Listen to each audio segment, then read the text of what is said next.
Jeremias 24 é uma visão que o profeta, o homem de Deus, Jeremias, teve, e tem muito a nos ensinar. São 10 capítulos, são 10 versículos apenas do capítulo 24, eu vou ler, é um texto relativamente pequeno, e eu vou ler todo, e depois nós vamos aprender o que o Espírito Santo quer nos falar conosco hoje. Diz assim a palavra de Deus: fez-me ver o Senhor e vi 2 cestos de figos postos diante do templo do Senhor, depois que Nabucodonosor, rei da Babilônia, levou em cativeiro a Jeconias, filho de Joaquim, rei de Judá, e os príncipes de Judá, os artífices, os ferreiros, Jerusalém, e os trouxe à Babilônia. Verso 2: tinha um cesto de figos muito bons, como os figos temporãos, mas outros ruins, que de ruins que eram, não se podiam comer. Então me perguntou o Senhor: que vês tu, Jeremias? Respondi: figos, os figos muito bons e muitos ruins, que de ruins que são não podem se comer. Verso 4: a mim me veio a palavra do Senhor dizendo: assim diz o Senhor, Deus de Israel, de modo porque vejo estes bons figos, assim favorecerei os exilados de Judá, que eu enviei deste lugar para a terra dos caldeus, para a Babilônia. Porei sobre eles favoravelmente os olhos, e os farei voltar para essa terra. Edificá-lo-eis e não os destruirei, plantá-lo-eis e não arrancarei. Verso 7: dar-lhe-eis coração para que me conheçam que eu sou o Senhor. Eles serão o meu povo, eu serei o seu Deus, porque se voltarão para mim de todo o seu coração.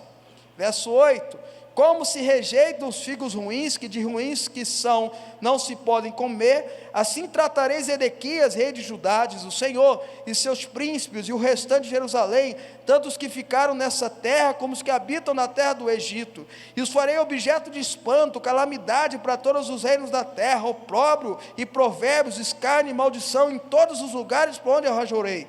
Enviarei contra eles a espada, a fome e a peste, até que se consumam de sobre a terra que lhes dei a eles e a seus pais.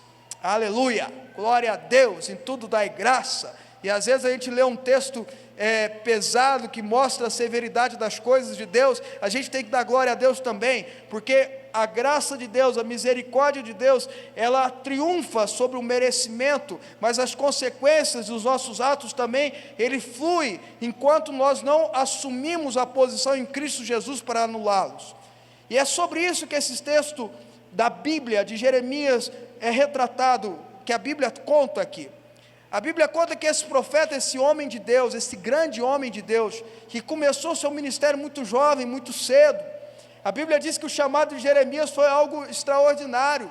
Ele muito novo, os estudiosos dizem que ele tinha 21 para 22 anos, ele recebe uma palavra de Deus que ele seria profeta, e essa palavra foi recheada de bênçãos, porque a Bíblia diz em Jeremias capítulo 1, que Deus aparece, fala com ele, fala com Jeremias: antes de você ser formado no ventre da sua mãe, eu te conheci, te consagrei e te constituí profeta às nações. E Jeremias usa uma expressão, aquela negativa, aquela negação que muitos irmãos usam quando Deus quer dar a eles uma missão, quando Deus quer dar a eles um chamado, um ministério. Jeremias olha para Deus e fala: não pode ser eu, porque eu não passo de uma criança, eu sou menino de tudo. Ou seja, ele inventa uma desculpa. Não é mais ou menos isso que hoje a gente vê nas igrejas? Vê no povo de Deus, Deus fala assim para você: eu te chamo para começar uma célula, eu te chamo para você começar um grupo de discipulado, e você fala: não, eu não posso porque eu não tenho tempo, eu não posso porque eu estou trabalhando demais, eu não posso porque eu não tenho dinheiro, ou eu não posso porque eu sou novo demais, ou eu não posso porque eu já estou numa idade, cansado e tudo mais. Ou seja, nós todos inventamos desculpas, são desculpas diante de Deus. Deus responde para Jeremias assim: não diga que você não passa de uma criança, porque isso não me interessa. O que interessa é que eu estou mandando você fazer, e onde você for, você vai ser um instrumento meu nas minhas mãos. Vocês estão entendendo, irmãos? E começa o chamado de Jeremias assim. Jeremias é chamado e convocado por Deus para ser um profeta nos últimos reis de Judá. Os últimos reis de Judá tinham o profeta Jeremias como voz de Deus. Era um homem de uma personalidade difícil. Jeremias era um chorão. Jeremias reclamava muito.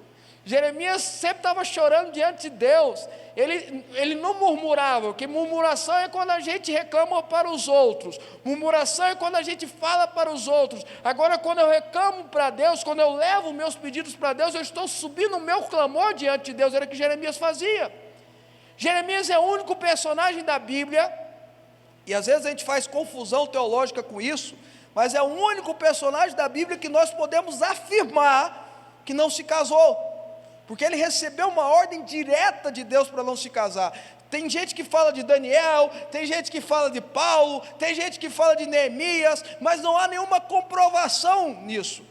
A única comprovação teológica de texto bíblico é de Jeremias, porque Deus dá uma ordem a Jeremias: você não vai se casar, você não pode tomar alguém em casamento, porque eu vou usar isso como instrumento. Vida de profeta não era fácil, irmãos. Vida de profeta não é fácil, e Jeremias foi um instrumento de Deus para isso. E Deus aparece um certo dia para Jeremias, ou melhor dizendo, Deus concede a Jeremias uma visão, e nessa visão, ele vê 2 cestos de figos. 2 cestos de figos. Figo, deixa eu dizer algo para vocês, irmãos. Figo é uma fruta muito respeitada, muito admirada e muito apreciada em Israel, e naquela época mais ainda.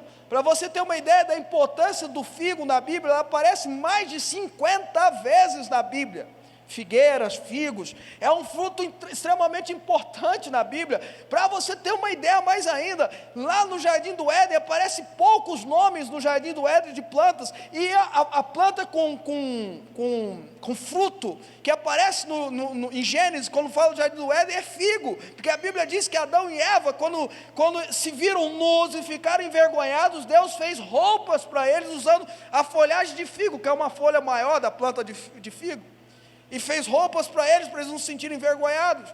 O figo tem uma importância muito grande. Então, Jeremias tem uma revelação, uma visão. Ele vê um cesto cheio de figos bonitos. A expressão que a Bíblia usa é temporã, ou seja, o figo temporã é aquele que dá fora da estação. Eu fui estudar um pouquinho sobre isso. Em Israel, o figo que dá fora da estação era tido pelos israelenses como um fruto mais gostoso, mais viçoso, mais desejável. Ele viu um figo bonito, desejável, uma cesta cheia de figos, e ele ficou admirado com aquilo lá. E aí ele viu outro cesto de figos, já eram figos podres, sujos, feios, estragados. Mas de onde você tira que são podres? Olha, a Bíblia fala que de ruins que não podem se comer, ou seja, é um fruto bichado. É ou não é, irmãos? É um fruto que não podia comer. Ele teve aquela visão. Então Deus aparece para ele e fala: o que você está vendo, Jeremias? E Jeremias fala: eu estou vendo 2 cestos, um com frutas muito boas e outro com frutas muito ruins. E aí veio a palavra de Deus para Jeremias, explicando o que significa aquela visão. Porque quando Deus dá uma visão para alguém, Ele traz também o significado daquela visão. Quando Deus traz uma visão para alguém, Ele traz a concretização daquela visão. Se a visão é de Deus, ela se cumpre. Se a visão é do homem, fica só na imaginação. Vocês estão entendendo ou não? Se a visão é do homem, não é visão, é imaginação. Se a visão é de Deus, ela vai se cumprir no tempo certo, no momento certo, da forma certa, mas vai se cumprir. E a gente pode glorificar a Deus, porque a visão de Deus para nós é algo maravilhoso. Deus tem para nós pensamentos de paz e não de mal, como diz o texto de Jeremias capítulo 19, pensamento de paz e não de mal, para nos dar o desejo da nossa alma, aquilo que deseja a nossa alma. Vocês estão entendendo o que eu estou dizendo, irmãos? Mas vamos lá, Deus começa a explicar para ele o que significa cada figo, e no verso 5, 6 e 7, ele começa a explicar o que eram os figos bonitos, o que eram aqueles frutos bonitos. Eram, presta atenção, irmãos, as pessoas que tinham sido levadas pelos caldeus para o exílio. Quando a Babilônia atacou Israel, Judá, porque atacou Israel anteriormente, quando ela ataca Judá, quando ela toma Judá, a Bíblia diz que por ordem de Nabucodonosor, são levados os estudiosos, os inteligentes, os sábios, ou aqueles que tinham técnicas, sabiam algumas técnicas, foram levados para o exílio. Nessa leva tinha Daniel, Sadraque, Mesaque, Abidnego. Nessa leva tinha Mardoqueu, e outros que vieram depois, ou que eram crianças, ou nasceram descendentes dessa pessoa, porque o povo de Israel, o povo de Judá, ficou 70 anos no exílio. Então teve Neemias, Esdras, Esté, que é a rainha judia da Pérsia. Nome bonito, né, gente? Esté era a rainha judia da Pérsia. São esses personagens que foram para o exílio. E ele diz que essas frutas boas, esses figos bons, são esses que foram para o exílio. E aquelas frutas ruins são aqueles que ficaram na terra. Por que eu estou querendo fazer um foco nisso aqui? Porque preste atenção, irmão, para o povo de Israel, que estava sob o jugo do rei Zedequias naquela época, que veio se rebelar contra o rei de Nabucodonosor, veio se rebelar contra até a palavra de Deus, eu vou falar sobre isso agora. Quem fosse para o exílio estava de mal a pior. Quem fosse ficar, que estava ficando na terra. Então aquelas pessoas que foram levadas para o exílio achavam que estavam sendo rejeitadas, achavam que tinha alguma coisa errada com ela. Como é que elas estavam sendo levadas para uma terra distante de Canaã? Então, muito provavelmente eles ficaram aflitos, muito provavelmente eles ficaram preocupados, muito provavelmente eles choravam, muito provavelmente, pastor Lauro, eles olhavam um para o outro e falavam assim: eu não estou entendendo nada. Muito provavelmente, Daniel, que já era um menino de Deus, Sadraque, Mesaque, Abidnego e seus amigos, começaram a perguntar a Deus: por que está acontecendo isso comigo? Eu sou fiel a você. Vocês estão me acompanhando? Eu sou fiel a você, eu sou dizimista, eu sou ofertante, eu vou no discipulado, eu busco a Deus, eu estou lá na igreja, eu faço a campanha, eu estou lá lotando os cultos, para ter 2 cultos por semana, para chegar a 100 no final do ano, eu estou tentando ser obediente. Por que o Senhor está me levando para o exílio? Mas a Bíblia está dizendo que esses são os figos bons, e se você olhar para a história, e você pode estudar depois 2 Crônicas, livro de Neemias, livro de Esdras, livro de Esther, livro de Daniel, você vai perceber que quem foi para o exílio teve bênção. Quem foi para o exílio foi usado, escuta aqui, irmãos, quem foi para o exílio foi usado na corte de Nabucodonosor, na corte dos reis persas que chegaram depois, Dário, Ciro, Artaxerxes. Quem foi para o exílio conseguiu ter favor do rei. Veja a história de Neemias. Quem foi para o exílio conseguiu se defender quando Amã se levantou para matar os judeus, porque eles tinham estrutura, tinha arma. Quem foi para o exílio estudou, quem foi para o exílio se preparou, quem foi para o exílio tinha bênção sobre a vida dele, eram figos bons. Por que você está falando isso, bispo Fábio? Porque muitas das vezes a gente passa por situações que a gente pensa que estamos num exílio, sofrendo, mas Deus está cuidando da gente, porque Deus não opera no nosso cromos. Deus opera no Kairos, Ele não opera no nosso tempo, Ele não opera no nosso hoje. Deus não vê como a gente vê as coisas. O olho de Deus é antes, hoje e depois ao mesmo tempo. Não é como eu e você que só conseguimos olhar para frente, só conseguimos olhar o que está acontecendo aqui. Algumas vezes Deus faz algo na tua vida aqui hoje para te livrar de algo ali na frente. Vocês estão entendendo, irmãos? E você pensa: essa porta fechou, Deus vai ter que abrir uma janela agora. E se Deus não quiser abrir?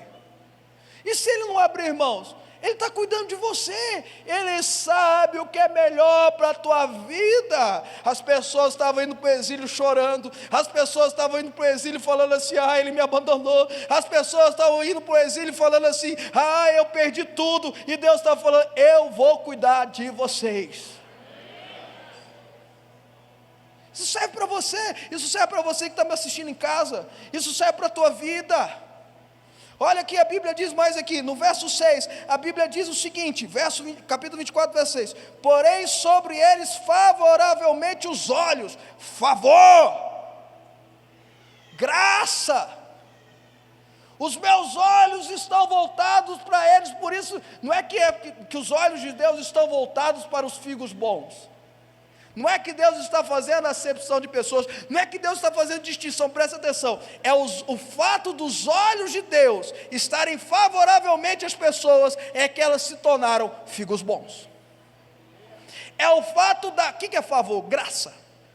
Não é o fato, não sou eu que me torno um figo bom, não sou eu que me torno uma fruta boa, não sou eu que me torno uma boa pessoa, é o fato dos olhos de Deus favoravelmente estarem voltados à minha pessoa, à minha vida, é o fato da graça de Deus estar sendo manifestada na minha pessoa e na minha vida, que me faz estar no cesto de frutos bons.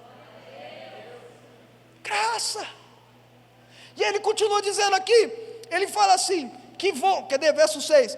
E os farei voltar para essa terra, edificá-lo-eis. Presta atenção, irmão, o projeto de Deus não era nos caldeus, o projeto de Deus não era no Persas e no Medos, o projeto de Deus não era na Babilônia, o projeto de Deus para o povo de Israel era em Canaã, mas eles estavam saindo, aquela terra se tornou uma terra perdida, aquela terra que o povo chama de Palestina hoje, se tornou perdida, era uma terra sofrida, era uma terra que começou a idolatrar ídolos, era uma terra de rebeldes, era uma terra de miseráveis. Então Deus falou assim, eu tenho que tirar esse povo daqui, eu vou tirar esse povo daqui, vou levar eles para ficarem lá nos persas e no Medos, primeiro nos caldeus, depois nos persas e no Medos, eles vão aprender tudo. 70 anos depois, eu vou trazer eles de volta, eu vou trazer para o meu projeto, eu vou trazer para a minha terra prometida, e eles estarão melhores, eles estarão melhores, eles estarão melhores. O projeto de Deus sempre volta. O projeto de Deus para a tua vida sempre vai voltar à tona. Escuta aqui, irmãos, isso é de Deus para você. O projeto de Deus para a tua vida sempre vai voltar à tona. Você, não é à toa que a Bíblia diz que o chamado de Deus é irrevogável. Ele é revogável. Ele fica na tua vida, ele fica no teu coração, ele fica na tua mente. Você pode se perder, sim. Você pode rejeitá-lo, sim. Eu repito o que eu falei na hora da ministração das ofertas. Eu não entendo de onde as pessoas tiram que nós não temos escolhas, e fazem teologias, e fazem exegeses em cima disso que não dão em nada. Porque nós temos escolhas, nós podemos rejeitar, sim. Você pode rejeitar até a graça de Deus, se você quiser. Abre Hebreus capítulo 6 que você vai ver. Você pode rejeitar a graça de Deus se você quiser. Mas escuta aqui que eu vou te falar em nome de Jesus. O chamado de Deus sempre estará na tua vida. O chamado de Deus sempre estará na tua vida. Se um dia, e o projeto de Deus sempre voltar à tona, se um dia você voltar, Canaã estará na tua frente, e você vai estar preparado para tomar posse de Canaã. Vocês estão me acompanhando, irmãos? Faz sentido ou não? Aí ele dá no verso 7, o texto mais importante desse capítulo. Aquela parte que eu falo assim, se você não prestou atenção até agora, se você não prestar daqui para frente, não tem problema. Desde que você preste atenção no verso 7. Olha o que ele diz. Dar-lhe-eis coração para que me conheçam que eu sou o Senhor, e eles serão o meu povo, e eu serei o seu Deus, porque se voltarão para mim de todo o seu coração. O que nos torna figos bons? Relacionamento com Deus. Não é isso que está escrito aqui? Se eu puder definir o verso 7 numa palavra, eu falaria relacionamento. Dá-lhe um coração para que me conheçam. Conhecer quem é Deus, quem eu sou. Conheçam. E eles serão meu povo, e eu serei o seu Deus, porque voltarão para mim de todo o coração. Ser figo bom, ser um fruto bom, um fruto do Espírito, é gerado através do relacionamento com Deus. Irmãos, eu amo a graça de Deus, eu sou pregador da graça de Deus, eu sei que a graça é extraordinária, ela é maravilhosa, é a graça que permite que nós não sejamos consumidos e destruídos, ela triunfa sobre o juízo, ela triunfa sobre o merecimento, isso é maravilhoso. Mas eu vou te dar algo tremendo para você entender. A salvação não nos custa nada, a nós, porque a Jesus custou muita coisa. Jesus pagou um alto preço por mim e por você. Quem pode glorificar Jesus por isso? Fala: Jesus, eu te glorifico, Pai. Ah não, irmãos, até para gritar gol você grita mais alto. Levanta a tua mão e fala: Jesus, eu te glorifico pela salvação, pela minha redenção. Obra de Jesus, não é obra de mais ninguém, para que ninguém se glorifique. É a obra de Jesus, pronto, acabou. Mas para você se tornar um discípulo de Jesus, isso vai te custar tudo. Para você ser salvo não vai te custar nada, a não ser receber Jesus como Senhor e Salvador da tua vida. Para você ser discípulo de Jesus, isso vai te custar tudo. E aqui está um caminho: conhecer a Deus, aprofundar em Deus, buscar a Deus. O que o apóstolo diz, o apóstolo Paulo diz: desenvolver a nossa salvação.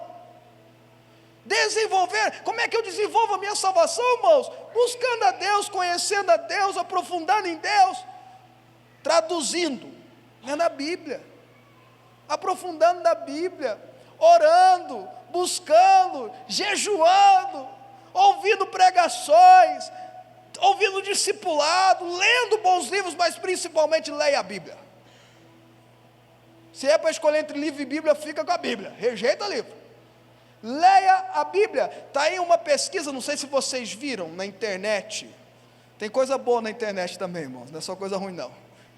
Espalhou no WhatsApp essa pesquisa, não sei se vocês viram.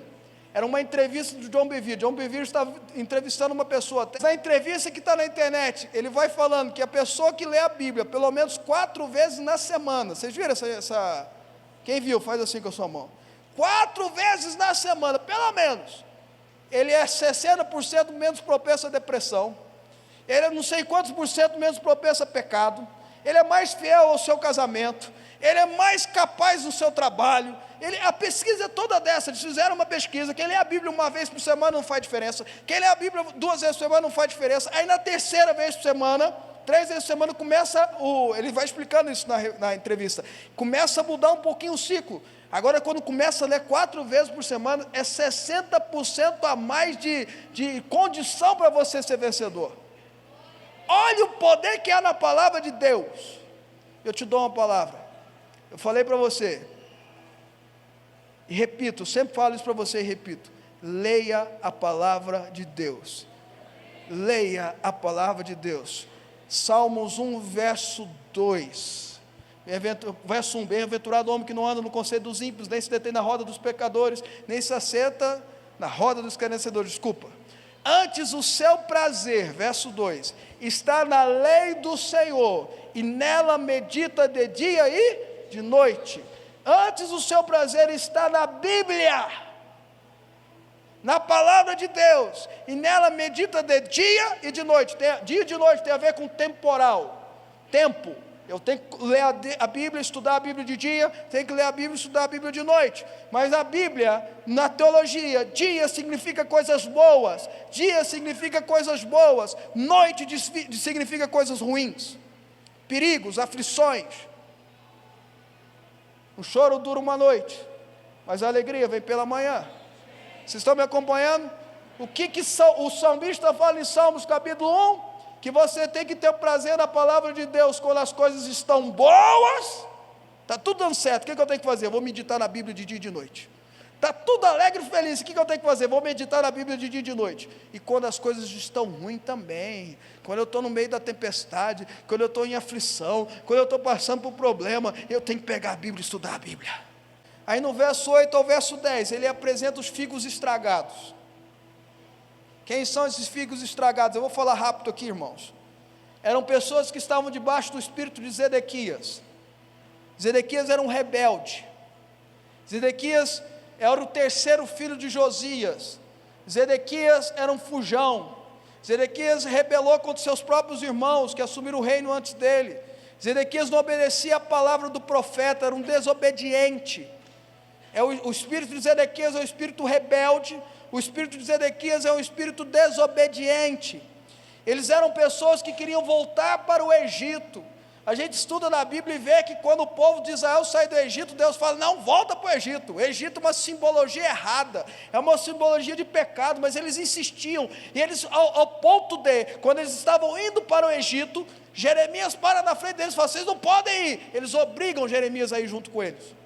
Eles amarram Jeremias e levam ele forçado. Para você ter uma ideia, e lá Deus usa Jeremias para dar uma palavra. A Bíblia diz também que Zedequias, o fim dele, ele foi preso e foi cego. O fim dele não foi um bom fim. Quando ele se rebelou contra os caldeus, o rei dos caldeus,